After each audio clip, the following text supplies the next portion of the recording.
বাংলা সাহিত্যের রোমাঞ্চকর কিছু গল্প দিয়ে সাজানো আমাদের এই বিশেষ নিবেদন সানডে সাসপেন্স। আজকের গল্প খুঁজি খুঁজি নারী, রচনা শরদিন্দু বন্দ্যোপাধ্যায়। গল্পটি প্রথম প্রকাশিত হয় 21শে ভাদ্র 1368 বঙ্গাব্দে, অর্থাৎ 1961 খ্রিস্টাব্দে। প্রধান চরিত্রে ব্যোমকেশ, অজিত, কুশেশ্বর, নলিনী, লাবণ্য, ডক্টর অসীম সেন, ইন্সপেক্টর হালদার এবং রামেশ্বর রায়।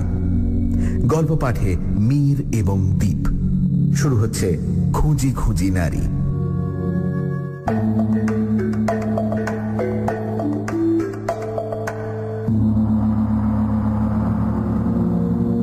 রামেশ্বর বাবুর সঙ্গে ব্যোমকেশের পরিচয় প্রায় 15 বছরের, কিন্তু এই 15 বছরের মধ্যে তাকে 15 বার দেখেছি কিনা সন্দেহ। শেষের 5-6 বছর একেবারেই দেখিনি, কিন্তু তিনি যে আমাদের ভোলেননি তার প্রমাণ বছরে 2 বার পেতাম। প্রতি বছর পয়লা বৈশাখ ও বিজয়ার দিন তিনি ব্যোমকেশকে নিয়মিত পত্রাঘাত করতেন। রামেশ্বর বাবু বড় মানুষ ছিলেন। কলকাতায় তার 8-10 খানা বাড়ি ছিল। তাছাড়া নগদ টাকাও ছিল অপর্যাপ্ত। বাড়িগুলোর ভাড়া থেকে যে আয় হতো তার অধিকাংশই জমা হতো। সংসারে তার নিজের লোক বলতে ছিল দ্বিতীয় পক্ষের স্ত্রী কুমুদিনী, প্রথম পক্ষের পুত্র কুশেশ্বর ও কন্যা নলিনী। সর্বোপরি ছিল তার অফুরন্ত হাস্যরসের প্রবাহ। রামেশ্বর বাবু হাস্যরসিক ছিলেন। তিনি যেমন প্রাণ খুলে হাসতে পারতেন তেমনি হাসাতেও পারতেন। সারা জীবন ধরে নানা অভিজ্ঞতার মধ্যে দিয়ে একটি উপলব্ধি আমার হয়েছিল, যারা প্রাণ খুলে হাসতে পারেন তারা কখনো বড় লোক হন না। মা লক্ষ্মী কেবল পেঁচাদেরই ভালোবাসেন। রামেশ্বর বাবু আমার আবিষ্কৃত এই নিয়মটিকে ধূলিসাৎ করে দিয়েছিলেন। অন্তত নিয়মটা যে সবার ক্ষেত্রে খাটে না তা বুঝতে পেরেছিলাম। রামেশ্বর বাবুর আর একটি মহৎ গুণ ছিল, তিনি একবার যার সঙ্গে ঘনিষ্ঠভাবে পরিচিত হতেন তাকে কখনো মন থেকে সরিয়ে দিতেন না। ব্যোমকেশের সঙ্গে তার পরিচয় ঘটেছিল তার বাড়িতে একটি চুরির ঘটনা নিয়ে। ব্যাপারটি খুবই হাস্যকরভাবে শেষ হয়েছিল বটে, কিন্তু তারপর থেকে তিনি ব্যোমকেশকে খুব সস্নেহে মনে রেখেছেন। কয়েকবার তার বাড়িতে নেমন্তন্ন করে খাইয়েছেন। তিনি আমাদের থেকে বয়সে অনেক বড় ছিলেন। শেষের দিকে তার শরীর ভেঙে পড়েছিল, কিন্তু হাস্যরস যে একটুও কমেনি সেটা বছরে 2 বার তার চিঠি থেকে বুঝতে পারতাম। আজ রামেশ্বর বাবুর শেষ রসিকতার গল্প লিপিবদ্ধ করছি। ঘটনাটি ঘটেছিল কয়েক বছর আগে। তখনও আইন করে পিতৃ সম্পত্তিতে কন্যার সমান অধিকার স্বীকৃত হয়নি। সেবার পয়লা বৈশাখ দুপুরের ডাকে রামেশ্বর বাবু চিঠি এলো। পুরু অ্যান্টিক কাগজের খাম, পরিচ্ছন্ন অক্ষরে নামধাম লেখা। খামটা হাতে নিয়েই ব্যোমকেশের মুখে হাসি ফুটল। লক্ষ্য করেছি রামেশ্বর বাবুকে মনে পড়লেই মানুষের মুখে হাসি ফুটে ওঠে। ব্যোমকেশ সস্নেহে খামটি নিরীক্ষণ করে বলল, অজিত, রামেশ্বর বাবুর বয়স কত আন্দাজ করতে পারো? বললাম, তা 90 হবে। ব্যোমকেশ বলল, অত না হলেও 80 নিশ্চয়ই। এখনো কিন্তু ভীমরতি ধরেনি। হাতের লেখাও বেশ স্পষ্ট আছে। সন্তর্পণে আমি খামটি কেটে চিঠিটি বার করলাম। 2 ভাঁজ করা তকতকে দামি কাগজ, মাথায় মনোগ্রাম ছাপা। গোটা গোটা অক্ষরে জরার চিহ্ন নেই। রামেশ্বর বাবু লিখেছেন, বুদ্ধি সাগরেশু ব্যোমকেশ বাবু, আপনিও অজিত বাবু আমার নববর্ষের শুভেচ্ছা গ্রহণ করিবেন। আপনার বুদ্ধি দিনে দিনে শশীকলার ন্যায় পরিবর্ধিত হোক। অজিত বাবুর লেখনী ময়ূর পুচ্ছে পরিণত হোক। আমি এবার চলিলাম। যমরাজের সমন আসিয়াছে, শীঘ্রই গ্রেপ্তারি পরোয়ানা আসিবে। কিন্তু থাকিতে চরণ, মরণে কি ভয়। যমদূতেরা আমাকে ধরিবার পূর্বেই আমি বৈকুণ্ঠে গিয়া পৌঁছিব। কেবল এই দুঃখ, আগামী বিজয়ার দিন আপনাদের স্নেহাশিস জানাইতে পারিব না। মৃত্যুর পূর্বে বিষয় সম্পত্তির ব্যবস্থা করিয়াছি। আপনি দেখিবেন আমার শেষ ইচ্ছা যেন পূর্ণ হয়। আপনার বুদ্ধির ওপর আমার অগাধ বিশ্বাস আছে। বিদায়। আমার এই চিঠিখানির প্রতি অবজ্ঞা দেখাইবেন না। আপনি ৫,০০০ টাকা পাইলেন কিনা তাহা আমি বৈকুণ্ঠ হইতে লক্ষ্য করিব। পুনরাগমনায় শ্রী রামেশ্বর রায়। চিঠিটা পড়ে ব্যোমকেশের ভুঁড় কুঁচকে গেল। আমিও চিঠি পড়লাম। নিজের মৃত্যু নিয়ে পরিহাস করা হয়তো তার চরিত্রের গুণ, কিন্তু চিঠির শেষের দিকে যেসব কথা লিখেছেন তার মানে বুঝতে পারলাম না। আমার শেষ ইচ্ছে যেন পূর্ণ হয়। কোন ইচ্ছে? আমরা তো তার কোনো শেষ ইচ্ছের কথা জানি না। চিঠিতে কিছু লেখাও নেই। তারপর ৫,০০০ টাকা পাইলেন কিনা, কোন ৫,০০০ টাকা? এ কি রামেশ্বর বাবুর নতুন ধরনের রসিকতা, নাকি এতদিনে সত্যিই তার ভীমরতি ধরেছে? ব্যোমকেশ হঠাৎ বলল, চলো কাল সকালে রামেশ্বর বাবুকে দেখে আসা যাক। কোন দিন আছেন কোন দিন নেই। বললাম, বেশ চলো। চিঠি পড়ে তোমার কি মনে হয় না যে রামেশ্বর বাবুর ভীমরতি ধরেছে? ব্যোমকেশ খানিক চুপ করে থেকে বলল, পিতামহ ভীষ্মের কি ভীমরতি ধরেছিল? সম্প্রতি ব্যোমকেশ রামায়ণ মহাভারত পড়তে আরম্ভ করেছে। হাতে কাজ না থাকলেই মহাকাব্য নিয়ে বসে। এটা তার বয়সোচিত ধর্মভাব নাকি কাব্য সাহিত্যের মূল অনুসন্ধানের চেষ্টা তা বলতে পারবো না। অন্য মতলবও থাকতে পারে অবশ্য। তবে মাঝে মাঝে তার কথাবার্তায় রামায়ণ মহাভারতের গন্ধ পাওয়া যায়। বললাম, রামেশ্বর বাবু কি পিতামহ ভীষ্ম? খানিকটা সাদৃশ্য আছে, কিন্তু রামায়ণের দশরথের সঙ্গেই সাদৃশ্য বেশি। বললাম, দশরথের তো ভীমরতি ধরেছিল। হয়তো ধরেছিল, সেটা বয়সের দোষে নয়, স্বভাবের দোষে। কিন্তু রামেশ্বর বাবু যদি ১০০ বছরও বেঁচে থাকেন, ওর ভীমরতি ধরবে না। রামেশ্বর বাবুর পারিবারিক পরিস্থিতি সম্বন্ধে আমাদের জ্ঞান কিন্তু খুবই সীমিত। উত্তর কলকাতার একটি বাড়িতে তিনি থাকেন। দ্বিতীয় পক্ষের স্ত্রী কুমুদিনীর বয়স এখন বোধ হয় ৫০-এর বেশি, এবং তিনি নিঃসন্তান।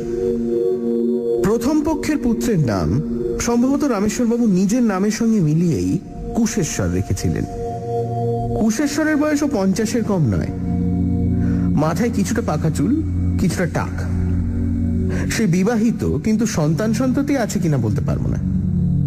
তাকে দেখলে মেরুদণ্ডহীন অসহায় গোছের মানুষ বলেই মনে হয়। তার ছোট বোন নলিনী শুনেছি প্রেমে পড়ে একজনকে বিয়ে করেছিল। তার সঙ্গে রামেশ্বর বাবুর কোনো সম্পর্ক নেই। মোট কথা, তার পরিবার খুব বড় নয়, সুতরাং অশান্তির অবকাশ কম। তার অগাধ টাকা, প্রাণে অফুরন্ত হাস্যরস। তবু সন্দেহ হয় তার পারিবারিক জীবন সুখের নয়। পরদিন বেলা ৯টার সময় রামেশ্বর বাবুর বাড়িতে উপস্থিত হলাম। বাড়িটা খুব সরু লম্বা গোছের। দরজার সামনে গাড়ি দাঁড়িয়ে আছে। আমরা বন্ধ দরজায় কড়া নাড়লাম। অল্পক্ষণ পরে দরজা খুললেন একটি মহিলা। তিনি বোধহয় অন্য কাউকে আশা করেছিলেন, তাই আমাদের দেখে তার ঝগড়াটে প্রখর চোখ দুটি নরম হল। মাথায় একটু আঁচল টেনে দিয়ে তিনি পাশ ফিরে দাঁড়ালেন এবং মৃদু কণ্ঠে বললেন, কাকে চান? রামেশ্বর বাবুর বাড়ির দুই মহিলার সঙ্গে আলাপ না থাকলেও তাদের দেখেছি। ইনি কুশেশ্বরের স্ত্রী। দৃঢ় গঠিত, বেঁটে মজবুত চেহারা, বয়স আন্দাজ ৪০। ব্যোমকেশ বলল, আমার নাম ব্যোমকেশ বক্সী, রামেশ্বর বাবুর সঙ্গে দেখা করতে এসেছি। মহিলার চোয়ালের হাড় শক্ত হল। তিনি বোধহয় দরজা থেকেই আমাদের বিদায় করার কথা ভাবছিলেন। এমন সময় সিঁড়িতে জুতোর শব্দ শোনা গেল। মহিলাটি একবার চোখ তুলে সিঁড়ির দিকে তাকালেন এবং তারপর দরজা থেকে সরে গিয়ে পেছনের একটা ঘরে প্রবেশ করলেন। ঘরটি নিশ্চয়ই রান্নাঘর, কারণ সেখান থেকে হাতা খুন্তির শব্দ আসছে। সিঁড়ি দিয়ে দুটি লোক নেমে এলেন। একজন কুশেশ্বর, দ্বিতীয় ব্যক্তি বিলিতি বেশধারী প্রবীণ ডাক্তার। দরজার দিকে এগিয়ে আসতে আসতে ডাক্তার বললেন, উপস্থিত ভয়ের কিছু দেখছি না। যদি দরকার মনে করো ফোন করো।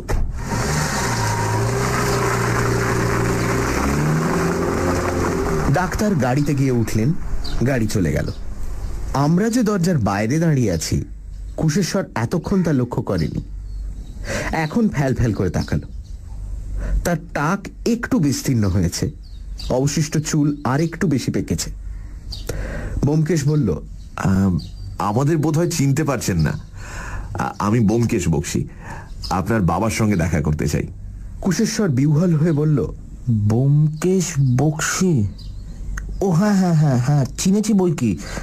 বাবার শরীর ভালো নয়। কি হয়েছে? কাল রাত্রে হঠাৎ হার্ট অ্যাটাক হয়েছিল, এখন সামলেছেন।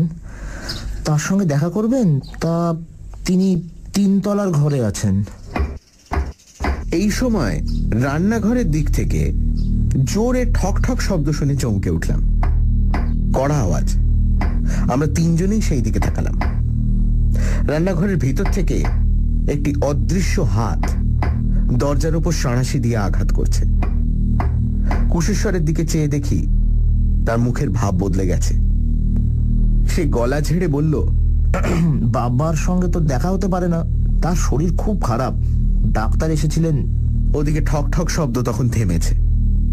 ব্যোমকেশ একটু হেসে বলল, বুঝেছি। ডাক্তারবাবুর নাম কি? ও ডাক্তার অসীম সেন, চেনেন না? মস্ত হার্ট স্পেশালিস্ট।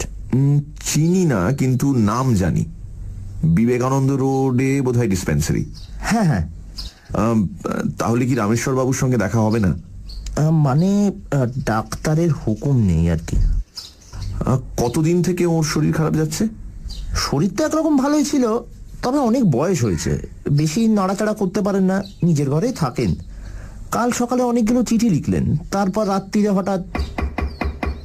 রান্নাঘরের দরজায় অধীরভাবে সাঁড়াশি শব্দ হলো। কুশেশ্বর মাঝপথে থেমে গেল। ব্যোমকেশ বলল, টরে টক্কা, আপনার স্ত্রী বোধহয় রাগ করছেন। চললাম, নমস্কার। ফুটপাথে নেমে পেছনে ফিরে দেখি সদর দরজা বন্ধ হয়ে গেছে। ব্যোমকেশ কিছুক্ষণ বিমনাভাবে দাঁড়িয়ে থেকে বলল, ডাক্তার অসীম সেনের ডিসপেন্সারি বেশি দূর নয়। চলো তো, তার সঙ্গে একবার দেখা করে যাই। ভাগ্যক্রমে ডাক্তার সেন ডিসপেন্সারিতে ছিলেন। 3-4টি রোগীও ছিল। ব্যোমকেশ চিরকুটে নাম লিখে পাঠিয়ে দিল। ডাক্তার সেন বলে পাঠালেন একটু অপেক্ষা করতে হবে। আধ ঘন্টা পরে রোগীদের বিদায় করে ডাক্তার সেন আমাদের ডেকে পাঠালেন। আমরা তার খাস কামরায় উপনীত হলাম। ডাক্তারি যন্ত্রপাতি দিয়ে সাজানো বড় ঘরের মাঝখানে একটা টেবিলের সামনে ডাক্তার বসে আছেন। ব্যোমকেশের দিকে চেয়ে বললেন, আপনি ব্যোমকেশ বাবু? আজ রামেশ্বর বাবুর বাড়ির সদরে আপনাকে দেখেছি না? হ্যাঁ হ্যাঁ, আমরা কিন্তু হৃদযন্ত্র পরীক্ষা করানোর জন্য এখানে আসিনি, অন্য একটা কাজ আছে। আমার পরিচয়। ডাক্তার সেন হেসে বললেন, আপনার পরিচয় দিতে হবে না, বসুন। কি দরকার বলুন। আমরা ডাক্তার সেনের মুখোমুখি চেয়ারে বসলাম। ব্যোমকেশ বলল, রামেশ্বর বাবুর সঙ্গে আমার অনেক দিনের পরিচয়। কাল তার নববর্ষের শুভেচ্ছাপত্র পেলাম। তাতে তিনি আর বেশি দিন বাঁচবেন না এমনই একটা সংশয় জানিয়েছিলেন। তাই আজ সকালে তাকে দেখতে এসেছিলাম। এসে শুনলাম রাতে তার হার্ট অ্যাটাক হয়েছিল। তার সঙ্গে দেখা তো করতে পারলাম না, তাই আপনার কাছে এসেছি তার খবর জানতে। আপনি কি রামেশ্বর বাবুর ফ্যামিলি ডাক্তার? পারিবারিক বন্ধু বলতে পারেন। 30 বছর ধরে আমি ওকে দেখছি। ওর হৃদযন্ত্র সবল নয়, বয়সও হয়েছে প্রচুর। মাঝে মাঝে অল্প স্বল্প কষ্ট পাচ্ছিলেন। তারপর কাল হঠাৎ গুরুতর রকমের বাড়াবাড়ি হলো। যাই হোক, এখন সামলে গেছেন। ও মানে উপস্থিত তাহলে মৃত্যুর আশঙ্কা নেই তো? তা বলতে পারি না। এই ধরনের রোগীর কথা কিছুই বলা যায় না। 2 বছর বেঁচে থাকতে পারেন, আবার আজই দ্বিতীয় অ্যাটাক হতে পারে, তখন বাঁচা শক্ত। আচ্ছা ডাক্তারবাবু, আপনার কি মনে হয় রামেশ্বরবাবুর যথারীতি সেবা শুশ্রূষা হচ্ছে কি? ডাক্তার কিছুক্ষণ চেয়ে রইলেন, শেষে ধীরে ধীরে বললেন, আপনি যা ইঙ্গিত করছেন তা আমি বুঝেছি। এরকম ইঙ্গিতের সঙ্গত কারণ আছে কি? আমি রামেশ্বরবাবুকেই চিনি, ওর পরিবারের অন্য কাউকে সেভাবে চিনি না। কিন্তু আজ দেখে শুনে আমার সন্দেহ হলো ওরা বাইরের লোককে রামেশ্বরবাবুর কাছে ঘেঁষতে দিতে চান না। তা ঠিক, আপনি রামেশ্বরবাবুর ফ্যামিলিকে ভালোভাবে চেনেন না, কিন্তু আমি চিনি। আশ্চর্য ফ্যামিলি, কারোর মাথার ঠিক নেই। রামেশ্বরবাবুর স্ত্রী কুমুদিনীর বয়স 60, অথর্ব মোটা হয়ে পড়েছেন, কিন্তু এখনো পুতুল নিয়ে খেলা করেন, সংসারের কিচ্ছু দেখেন না। কুশেশ্বরটা খেবলা, স্ত্রীর কথায় উঠে বসে। একমাত্র কুশেশ্বরের স্ত্রী লাবণ্যর হুঁশ পর্ব আছে, কাজেই অবস্থা গতিকে সে সংসারের কর্ণধার হয়ে দাঁড়িয়েছে। কিন্তু বাড়িতে চাকর বামুন নেই কেন? লাবণ্য চাকরবাকর সহ্য করতে পারে না, তাই সবাইকে তাড়িয়েছে। নিজে রাঁধতে পারে না, তাই একটা হাওয়াকালা বামনি রেখেছে। বাকি সব কাজ নিজে করে, কুশেশ্বরকে বাজারে পাঠায়। কিন্তু কেন? এসবের একটা মানে থাকা চাইতো। আমার বিশ্বাস এসবের মূলে আছে নলিনী। নলিনী রামেশ্বরবাবুর মেয়ে? হ্যাঁ, অনেক দিনের কথা, আপনি হয়তো শোনেননি। নলিনী বাড়ির সকলের মতের বিরুদ্ধে এক ছোকরাকে বিয়ে করেছিল। সেই থেকে তার উপর সকলের আক্রোশ। সবচেয়ে বেশি আক্রোশ লাবণ্যর। রামেশ্বরবাবুর প্রথমটা খুব চোটে ছিলেন, কিন্তু ক্রমে তার রাগ পড়ে গেল। লাবণ্যর কিন্তু রাগ পড়ল না। সে নলিনীকে বাড়িতে ঢুকতে দিতে চায় না, বাপের সঙ্গে দেখা করতে দেয় না। পাছে রামেশ্বরবাবু চাকর বাকরকে দিয়ে মেয়ের সঙ্গে যোগাযোগ স্থাপন করেন, তাই তাদের সরিয়েছে। রামেশ্বরবাবু বলতে গেলে নিজের বাড়িতে নজরবন্দি হয়ে আছেন, কিন্তু তার সেবা শুশ্রূষার কোনো ত্রুটি হয় না। ব্যোমকেশ কিছুক্ষণ চুপ করে রইল, তারপর বলল, পরিস্থিতি কিছুটা বুঝতে পারছি। আচ্ছা, রামেশ্বরবাবু উইল করেছেন কিনা আপনি বলতে পারবেন? ডাক্তার সেন সচকিতে ব্যোমকেশের দিকে চাইলেন। করেছেন। আমার বিশ্বাস তিনি উইল করে নলিনীকে সম্পত্তির অংশ দিয়ে গেছেন। আমি জানতাম না, কাল রাত্রে জানতে পেরেছি। কিরকম? কাল রাত্রি 10টার সময় রামেশ্বরবাবুর হার্ট অ্যাটাক হয়। আমাকে ফোন করলো, আমি গেলাম। ঘণ্টাখানেক পরে রামেশ্বরবাবু সামলে উঠলেন। তখন আমি সকলকে খেতে পাঠিয়ে দিলাম। রামেশ্বরবাবু চোখ মেলে এদিক ওদিক তাকালেন, তারপর ফিসফিস করে বললেন, ডাক্তার, আমি উইল করেছি। যদি পটল তুলি, নলিনীকে খবর দিও। এই সময় লাবণ্য আবার ঘরে ঢুকলে আর কোনো কথা হলো না। স্পষ্টই বোঝা যায় ওরা রামেশ্বরবাবুকে উইল করতে দিচ্ছে না, পাছে তিনি নলিনীকে সম্পত্তির অংশ লিখে দেন। উনি যদি উইল না করে মারা যান, তাহলে সাধারণ উত্তরাধিকারের নিয়মে ছেলে আর স্ত্রী সম্পত্তি পাবে, মেয়ে কিছুই পাবে না। রামেশ্বরবাবুর বাঁধা উকিলকে? বাঁধা উকিল কেউ আছে বলে তো শুনিনি। ব্যোমকেশ উঠে পড়ল। আপনার অনেক সময় নষ্ট করলাম। ভালো কথা, নলিনীর সাংসারিক অবস্থা কেমন? নেহাত ছাপোষা গেরস্ত। ওর স্বামী দেবনাথ সামান্য চাকরি করে, 300-400 টাকা মাইনে পায়, কিন্তু অনেকগুলো ছেলে পুলে। তারপর আমরা ডাক্তার সেনকে নমস্কার জানিয়ে চলে এলাম। রামেশ্বরবাবুর পারিবারিক জীবনের চিত্রটা আরো পূর্ণাঙ্গ হলো বটে, কিন্তু আনন্দদায়ক হল না। বৃদ্ধ হাস্যরসিক অন্তিমকালে সত্যি বিপাকে পড়েছেন, অথচ তাকে সাহায্য করবার উপায় নেই। ঘরের ঢেঁকি যদি কুমির হয়, কে কি করতে পারে? সানডে সাসপেন্স, শুধুমাত্র radio Mirchi 98.3 FM A. It's hot. শুনছেন শরদিন্দু বন্দ্যোপাধ্যায়ের লেখা ব্যোমকেশ কাহিনী খুঁজি খুঁজি নারী। অজিত শোনাচ্ছে রামেশ্বরবাবুর শেষ রসিকতার কাহিনী। প্রতি বছরের মতোই পয়লা বৈশাখের দিন রামেশ্বরবাবু ব্যোমকেশকে একটি শুভেচ্ছা পত্র পাঠিয়েছেন। সেখানে তিনি তার শেষ ইচ্ছের কথা বলেছেন, কিন্তু কি সেই ইচ্ছে লেখেননি। ব্যোমকেশ আর অজিত পরদিন রামেশ্বরবাবুর বাড়িতে গিয়ে শুনল রামেশ্বরবাবুর হার্ট অ্যাটাক হয়েছে। ছেলে কুশেশ্বর এবং পুত্রবধূ লাবণ্য বুঝিয়ে দিল যে তারা চায় না ব্যোমকেশ অসুস্থ রামেশ্বরবাবুর সঙ্গে দেখা করে। ব্যোমকেশরা ডক্টর সেনের চেম্বারে গিয়ে হাজির হল। ডক্টর সেন রামেশ্বরবাবুর পারিবারিক ইতিহাস জানালেন। রামেশ্বরবাবুর মেয়ে নলিনী বাড়ির অমতে বিয়ে করেছিল। রামেশ্বরবাবু উইল করেছিলেন, হয়তো মেয়েকে সম্পত্তি দিয়ে গেছেন, কিন্তু রামেশ্বরবাবুর ছেলে এবং ছেলের বউ নিশ্চয়ই চায় না এই উইল সম্পর্কে কেউ জানুক। তারপর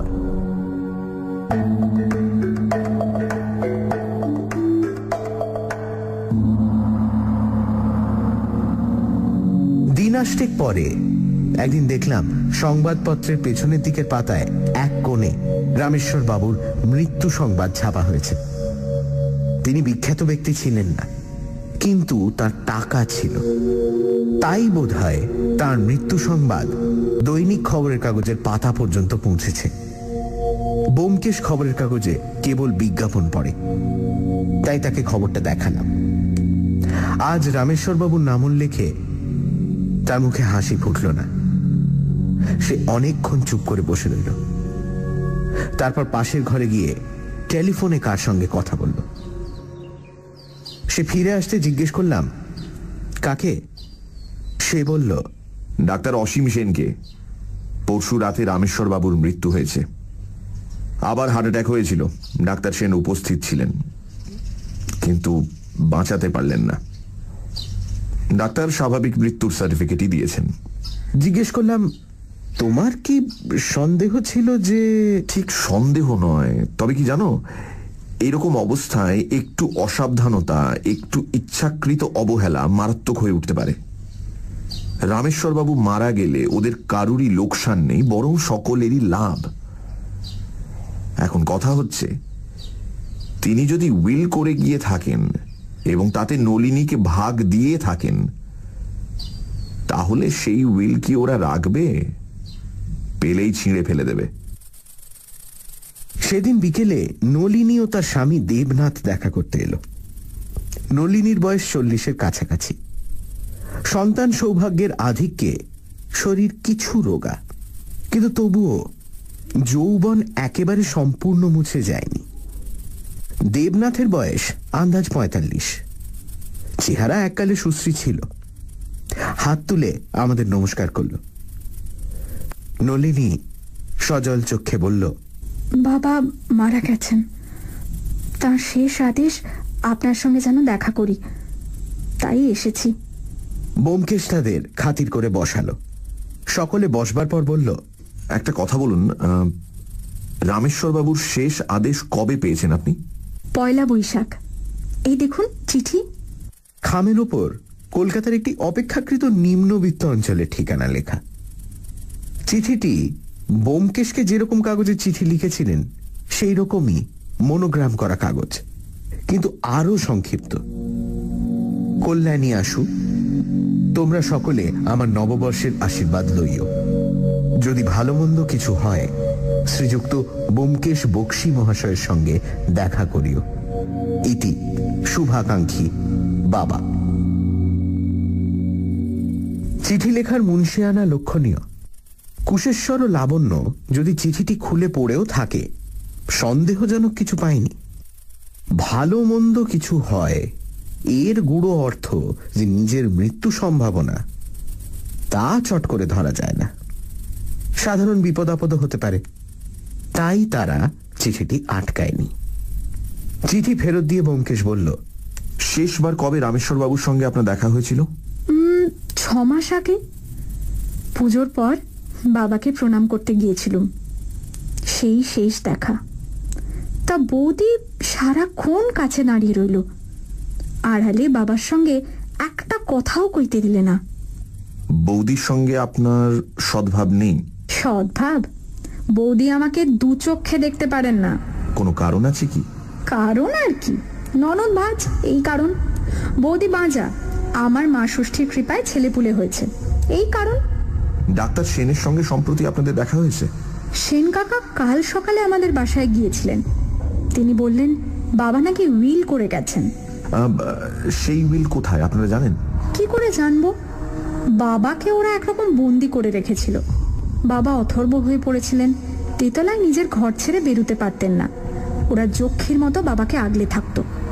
বাবা যেসব চিঠি লিখতেন ওরা খুলে খুলে দেখতো, যে চিঠি ওদের পছন্দ নয় তা ছিঁড়ে ফেলে দিত।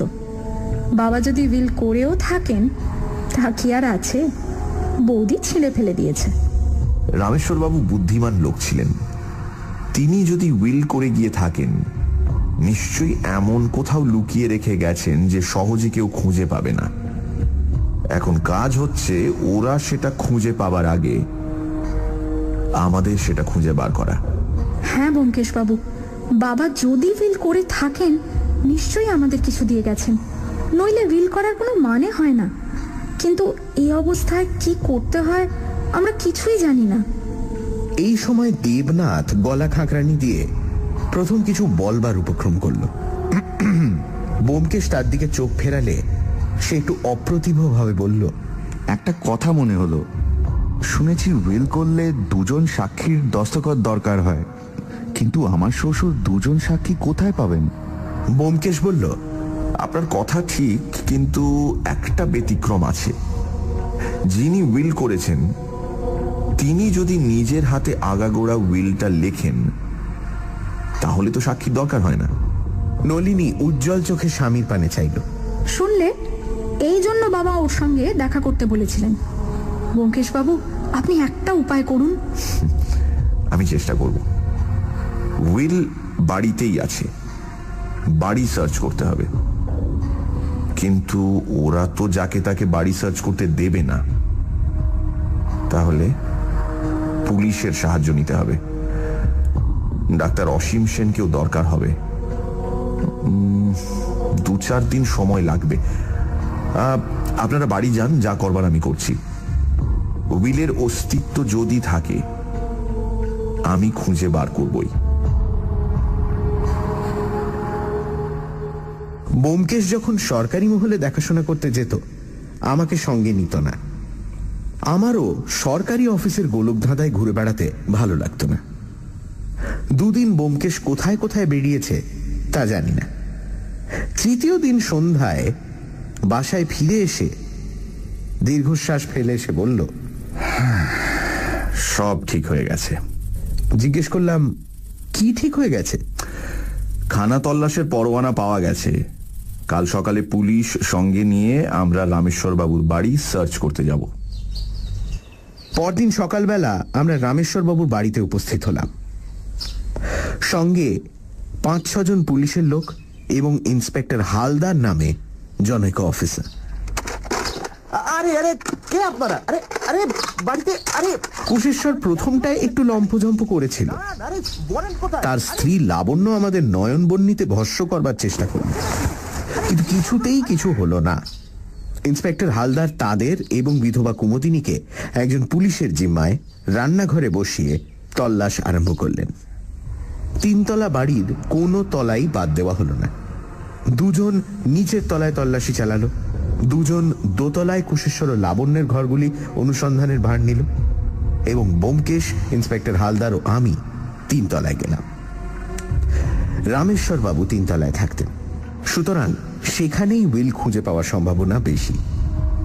2টি ঘর 3 তলায়।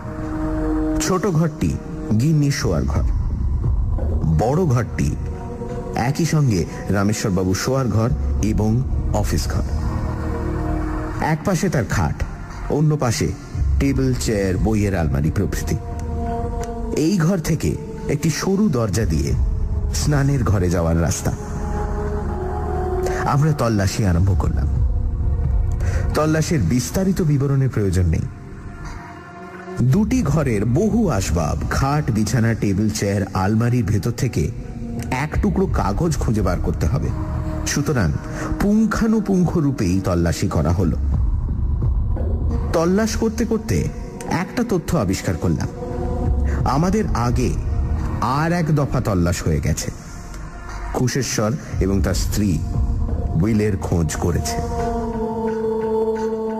ব্যোমকেশ আমার কথা শুনে বলল, এখন কথা হচ্ছে ওরা খুঁজে পেয়েছে কিনা।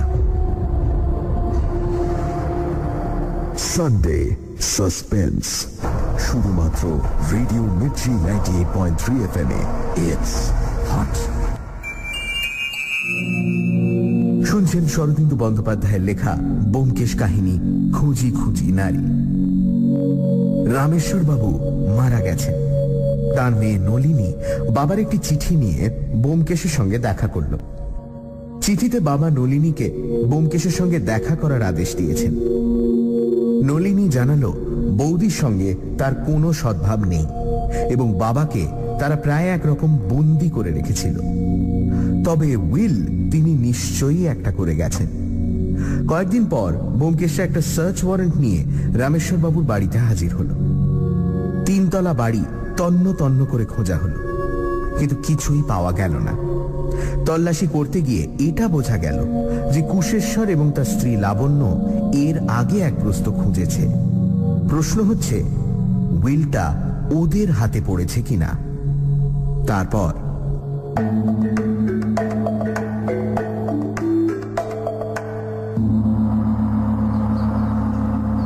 আড়াই ঘন্টা পরে আমরা ক্লান্তভাবে টেবিলের কাছে এসে বসলাম। টেবিলের এক পাশে একটি পিতলের ছোট্ট হামানদিস্তা ছিল। রামেশ্বরবাবু তাতে পান ছেঁচে খেতেন। ব্যোমকেশ সেটা সামনে টেনে এনে অন্যমনস্কভাবে নাড়াচাড়া করতে লাগলো। এর আগে নিচের তলায় যারা তল্লাশ করছিল তারা জানিয়ে গেছে যে সেখানে কিছুই পাওয়া যায়নি। ইন্সপেক্টর হালদার বলল, 3 তলায় নেই, তার মানে রামেশ্বরবাবু উইলটা করেনি, কিংবা ওরা আগেই উইলটা খুঁজে পেয়েছে। ব্যোমকেশ বলল, উইল করা সম্বন্ধে আমার মনে কিন্তু কোনো সন্দেহ নেই, কিন্তু এই সময় ইন্সপেক্টর হালদার অলস হাতে গঁদের শিশির ঢাকনা তুললেন। টেবিলের ওপর কাগজ, কলম, খাম, পেনকুশন, গঁদের শিশি প্রভৃতি সাজানো ছিল। আমরা আগেই টেবিল ও তার দেরাজগুলি খুঁজে দেখেছি, কিন্তু গঁদের শিশির ঢাকনা খোলার সঙ্গে সঙ্গে একটা ঝাঁঝালো গন্ধ নাকে এসে লাগলো। কাঁচা পেঁয়াজের গন্ধ। ব্যোমকেশ খাড়া হয়ে বসল। কিসের গন্ধ? এটা তো কাঁচা পেঁয়াজ। দেখি। গঁদের শিশি কাছে টেনে নিয়ে সে গভীরভাবে শুকল। শিশি কাত করে দেখল ভেতরে গাঢ় হালকা সাদা পদার্থটি দেখে গঁদের আঠা বলেই মনে হয়, কিন্তু তাতে পেঁয়াজের গন্ধ কেন? পেঁয়াজ কোত্থেকে এলো? গঁদের শিশি হাতে নিয়ে ব্যোমকেশ কিছুক্ষণ নিশ্চল অবস্থায় বসে রইল। নিশ্চলতার অন্তরালে যে প্রচন্ড মানসিক ক্রিয়া চলছে তা তার চোখের তীব্র প্রখর দৃষ্টি থেকেই অনুমান করা যায়। আমি ইন্সপেক্টর হালদারের সঙ্গে দৃষ্টি বিনিময় করলাম। পেঁয়াজগন্ধি গঁদের শিশির মধ্যে ব্যোমকেশ কোনো রহস্যের সন্ধান পেল নাকি?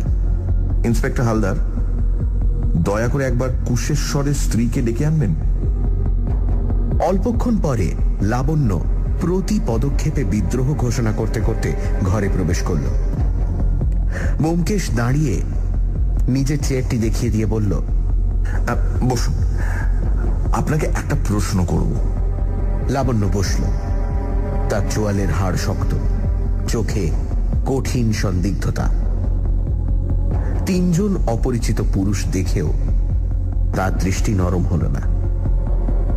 ব্যোমকেশ প্রশ্ন করল, আপনার শ্বশুর মশাই কি কাঁচা পেঁয়াজ খেতে ভালোবাসতেন? লাবণ্য চমকে ব্যোমকেশের দিকে চাইল। তার মুখের বিদ্রোহ অনেকটা প্রশমিত হল। সে বলল, ভালোবাসতেন না, কিন্তু যাবার কিছুদিন আগে কাঁচা পেঁয়াজের উপর লোভ হয়েছিল। ভীমরতি অবস্থা হয়েছিল, তার উপর একটিও দাঁত ছিল না। হামানদিস্তায় পেঁয়াজ ছেঁচে তাই খেতেন। মৃত্যুর কতদিন আগে পেঁয়াজের বাতিক হয়েছিল? লাবণ্য ভেবে বলল, 10-12 দিন আগে, ওই চৈত্র মাসের শেষের দিকে। ব্যোমকেশ সহাস্যে হাত জোড় করে বলল, ধন্যবাদ। আপনাদের মিছিমিছি কষ্ট দিলাম, সেজন্য ক্ষমা করবেন। অজিত, চলো। ইন্সপেক্টর হালদার, চলুন। এখানে আমাদের কাজ মোটামুটি শেষ হয়ে গেছে। কোথা দিয়ে কেমন করে কাজ শেষ হলো কিছুই বুঝলাম না। আমরা গুটি গুটি বেরিয়ে এলাম। ফুটপাথে নেমে ব্যোমকেশ বলল, ইন্সপেক্টর হালদার, আপনি চলুন আমাদের বাসায়। আপনার সঙ্গীদের আর দরকার হবে না। বাড়ি পৌঁছে সে আমাকে প্রশ্ন করল, অজিত, নববর্ষে রামেশ্বরবাবু আমাকে যে চিঠি লিখেছিলেন সেটা কোথায়? এদিক ওদিক চেয়ে বললাম, আমি তো সে চিঠি আর দেখিনি। এইখানে কোথাও আছে, যাবে কোথায়? আমাদের ব্যক্তিগত চিঠির কোনো ফাইল নেই। চিঠি পড়া হয়ে গেলে কিছুদিন যত্রতত্র পড়ে থাকে, তারপর পুটিরাম ঝাঁট দিয়ে ফেলে দেয়। ব্যোমকেশ অত্যন্ত বিচলিত হয়ে বলল, দেখো দেখো, আরে খুঁজে দেখো, চিঠিখানা ভীষণ জরুরি। রামেশ্বরবাবু তাতে লিখেছিলেন, আমার এই চিঠিখানির প্রতি অবজ্ঞা দেখাইবেন না। তখন ওই কথার মানে বুঝিনি আমি। ইন্সপেক্টর হালদার বললেন, কিন্তু কথাটা কি? ও চিঠিখানা হঠাৎ এত জরুরি হয়ে উঠল কি করে? বুঝতে পারলেন না? ওই চিঠিখানাই রামেশ্বরবাবুর উইল। সে কি? হ্যাঁ, আজ গদের শিশিতে পেঁয়াজের রস দেখে বুঝতে পারলাম। রামেশ্বরবাবু অদৃশ্য কালি দিয়ে উইল লিখে আমাকে পাঠিয়েছিলেন। কিন্তু অদৃশ্য কালি? পরে বলবো। অজিত, এই চারিদিকে ভালো করে খুঁজে দেখো। পুটিরামকে ডাকো। পুটিরাম, ওই পুটিরাম। ওই চিঠি যদি না পাওয়া যায়, নলিনী আর দেবনাথের সর্বনাশ হয়ে যাবে। ভালো করে খুঁজে দেখো। পুটিরামকে ডাকা হলো। সেই কিছু বলতে পারল না। ব্যোমকেশ মাথায় হাত দিয়ে বসল। তারপর ফ্যাকাশে মুখ তুলে বলল, থামো থামো, বাইরে খুঁজলে হবে না, মনের মধ্যে খুঁজতে হবে। ইজি চেয়ারে পা ছড়িয়ে শুয়ে সে সিগারেট ধরাল। কড়িকাঠের দিকে চেয়ে ঘন ঘন ধোঁয়া ছাড়তে লাগলো। আমরাও সিগারেট ধরালাম। 15 মিনিট পরে সে ধড়মড় করে উঠে বসে বলল, অজিত, সেদিন আমি কোন বই পড়ছিলাম মনে আছে? বললাম, কবে, কোন দিন? আরে বাবা, যেদিন রামেশ্বরবাবু চিঠিখানা এলো, পয়লা বৈশাখ বিকেল বেলা, মনে নেই? মনের পটে সেদিনের দৃশ্যটি আঁকবার চেষ্টা করলাম। পোস্টম্যান দরজায় ঠকঠক শব্দ করল। ব্যোমকেশ তক্তপোষে পদ্মাসনে বসে একটা মোটা বই পড়ছিল। কালী সিংহের মহাভারত না হেমচন্দ্রের রামায়ণ? ব্যোমকেশ বলে উঠল, মহাভারত, মহাভারত দ্বিতীয় খণ্ড, পিতামহ ভীষ্মের কথা উঠল। আরে বাবা, মনে নেই? ছুটে গিয়ে শেলফ থেকে মহাভারতের দ্বিতীয় খণ্ড বার করলাম। পাতা খুলতেই খাম সমেত রামেশ্বরবাবুর চিঠি বেরিয়ে পড়ল। ব্যোমকেশ উল্লাসে চিৎকার করে উঠল, পাওয়া গেছে, পাওয়া গেছে! পুটিরাম, একটা আংটায় কয়লার আগুন তৈরি করে নিয়ে এসো। ব্যোমকেশের টেলিফোন পেয়ে ডাক্তার অসীম সেন এসেছেন নলিনী ও দেবনাথকে সঙ্গে নিয়ে। ঘরের মেঝে আগুনের আংটা ঘরের বাতাবরণকে আরো উত্তপ্ত করে তুলেছে। ব্যোমকেশ চিঠিখানা সযত্নে হাতে ধরে বলতে আরম্ভ করল, রামেশ্বরবাবু হাস্যরসিক ছিলেন, তার উপর মহাবুদ্ধিমানও, কিন্তু তার শরীর অসমর্থ হয়ে পড়েছিল। স্বাধীনভাবে কাজ করার ক্ষমতা তার ছিল না। তিনি ছেলে আর পুত্রবধূর হাতের পুতুল হয়ে পড়েছিলেন। তিনি যখন বুঝতে পারলেন যে তার আয়ু ফুরিয়ে আসছে, তখন তার ইচ্ছে হলো মেয়েকেও কিছু ভাগ দিয়ে যাবেন। কিন্তু মেয়েকে সম্পত্তির ভাগ দিতে গেলে উইল করতে হয়। বর্তমান আইন অনুসারে মেয়ের পিতৃ সম্পত্তির ওপর কোনো স্বাভাবিক দাবি নেই। রামেশ্বরবাবু স্থির করলেন তিনি উইল করবেন। কিন্তু শুধু উইল করলেই তো হলো না, তার মৃত্যুর পর উইল যে বিদ্যমান থাকবে তার স্থিরতা কি? কুশেশ্বর আর লাবণ্য সম্পত্তির ভাগ নলিনীকে দেবে না। তারা নলিনীকে দুচক্ষে দেখতে পারে না। তারা নলিনীকে বাপের সঙ্গে দেখা করতে দেয় না, সারাক্ষণ রামেশ্বরবাবুকে আগলে আগলে রাখে। তিনি যেসব চিঠি লেখেন তা খুলে তদারক করে। চিঠিতে সন্দেহজনক কোনো কথা থাকলে চিঠি ছিঁড়ে ফেলে দেয়। তাহলে উপায়? রামেশ্বরবাবু বুদ্ধি খেলিয়ে উপায় বার করলেন নিজেই। সকলে জানে না, পেঁয়াজের রস দিয়ে চিঠি লিখলে কাগজের ওপর দাগ পড়ে না, লেখা অদৃশ্য হয়ে যায়। কিন্তু ওই অদৃশ্য লেখা ফুটিয়ে তোলবার উপায় আছে, খুব সহজ উপায়। সেটা কাগজটা আগুনে তাতালেই অদৃশ্য লেখা ফুটে ওঠে। আমি যখন স্কুলে পড়তাম তখন ম্যাজিক দেখানোর শখ ছিল। অনেকবার সহপাঠীদের এই ম্যাজিক দেখিয়েছি আমি। রামেশ্বর বাবু এই ম্যাজিক জানতেন। তিনি আবদার ধরলেন কাঁচা পেঁয়াজ খাবেন। তার ছেলে বউ ভাবল ভীমরতির খেয়াল, আপত্তি করল না। রামেশ্বর বাবু হামানদিস্তায় পান ছেঁচে খেতেন। তার পান খাওয়ার শখ ছিল, কিন্তু দাঁত ছিল না। পেঁয়াজ হাতে পেয়ে তিনি হামানদিস্তায় থেঁতো করলেন, গঁদের শিশি থেকে গঁদ ফেলে দিয়ে তাতে পেঁয়াজের রস সঞ্চয় করে রাখলেন। কেউ জানতে পারল না। তার প্রাণে হাস্যরস ছিল। এই কাজ করবার সময় তিনি নিশ্চয়ই মনে মনে খুব হেসেছিলেন। পয়লা বৈশাখ তিনি তার ঘনিষ্ঠ ব্যক্তিদের শুভেচ্ছা জানিয়ে চিঠি লিখতেন। এবার নতুন বছর আসছে দেখে তিনি চিঠি লিখতে আরম্ভ করলেন।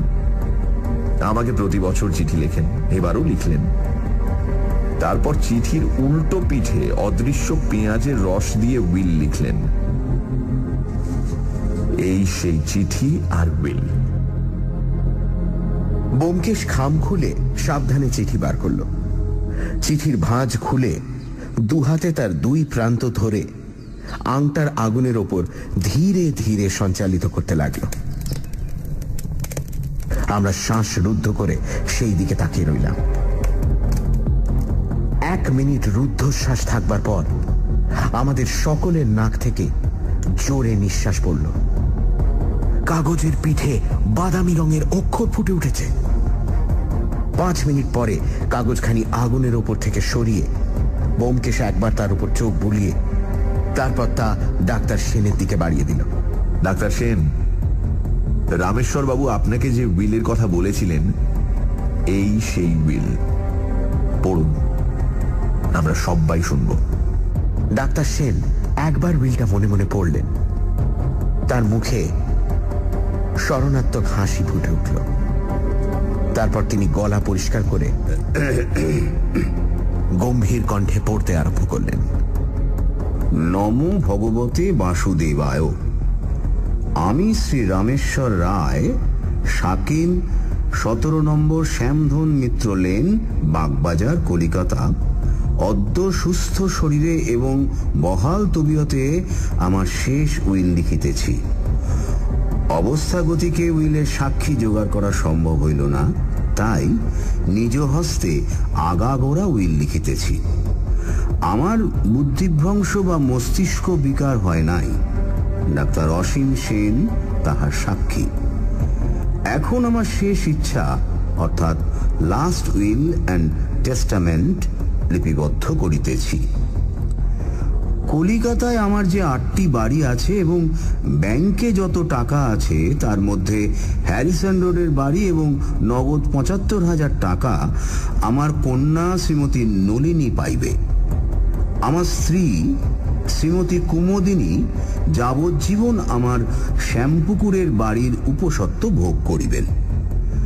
তাহার মৃত্যুর পর ওই বাড়ি আমার কন্যা নলিনীকে অর্ষিবে। আমার বাকি যাবতীয় সম্পত্তি, 6টি বাড়ি এবং ব্যাংকে টাকা পাইবে আমার পুত্র শ্রী কুশেশ্বর রায়। স্বনামধন্য সত্যান্বেষী শ্রী ব্যোমকেশ বক্সী ও বিখ্যাত ডাক্তার অসীম সেনকে আমার উইলের এক্সিকিউটর নিযুক্ত করিয়া যাইতেছি। তাহারা যথা নির্দেশ ব্যবস্থা করিবেন এবং আমার এস্টেট হইতে প্রত্যেকে 5,000 টাকা পারিশ্রমিক পাইবেন। তারিখ 1 বৈশাখ 1360। স্বাক্ষর বকলম খাস শ্রী রামেশ্বর রায়। তারপর আমরা সকলে একসঙ্গে হেসে উঠলাম। উইল পড়া শেষ হলে কেউ কিছুক্ষণ কথা বলল না। তারপর আমরা সকলে একসঙ্গে হেসে উঠলাম।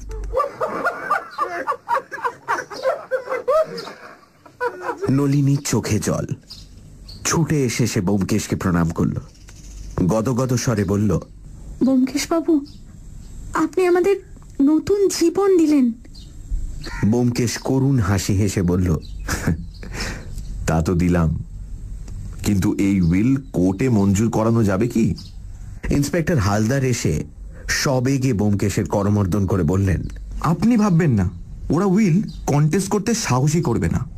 যদি করে আমি সাক্ষী দেব। ডাক্তার অসীম সেন বললেন, আমিও।